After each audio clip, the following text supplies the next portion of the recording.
To the left, anyone that stands for freedom, liberty instantly becomes the enemy, especially far-left, failed Canadian Prime Minister Justin Trudeau, who is now resorting to the predictable, baseless smear attack and tactics instead of seriously addressing truckers' concerns. This is what he tweeted, quote, "Today in the House, members of Parliament unanimously condemned the anti-Semitism, Islamophobia, anti-black racism, homophobia, transphobia that we've seen on display in Ottawa on the past number of days. Together, let's keep working to make Canada more inclusive."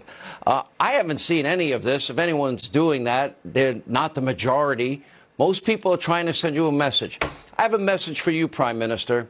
You're a disgrace in terms of being an excuse for a leader, but demonizing hardworking truckers, anyone else who doesn't surrender to your point of view, one-size-fits-all medicine, this is how you lead when you're supposed to be a public servant.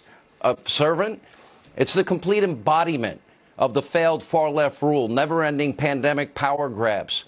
And the censorship of the left is now targeting the convoy more directly. As GoFundMe has frozen the page for the truckers, they already amassed nearly $10 million because people support them.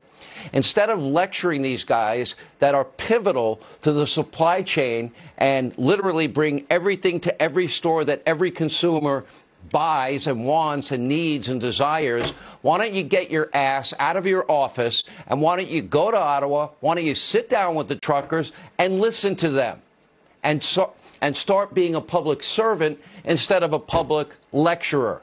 You know, the same people that jumped on COVID grenades every day, like the hospital workers, the farmers farmed, the packers packed, the truckers trucked, and guess what? They kept states like New York alive. They don't deserve to be treated like second-class citizens. They don't need to be told to fall in line and surrender to your cult of vaccines and one-size-fits-all medicine.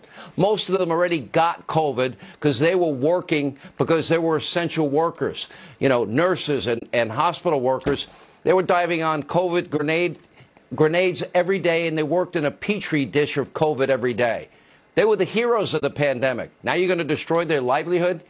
Get your ass out of your house and go visit the truckers and hear them out.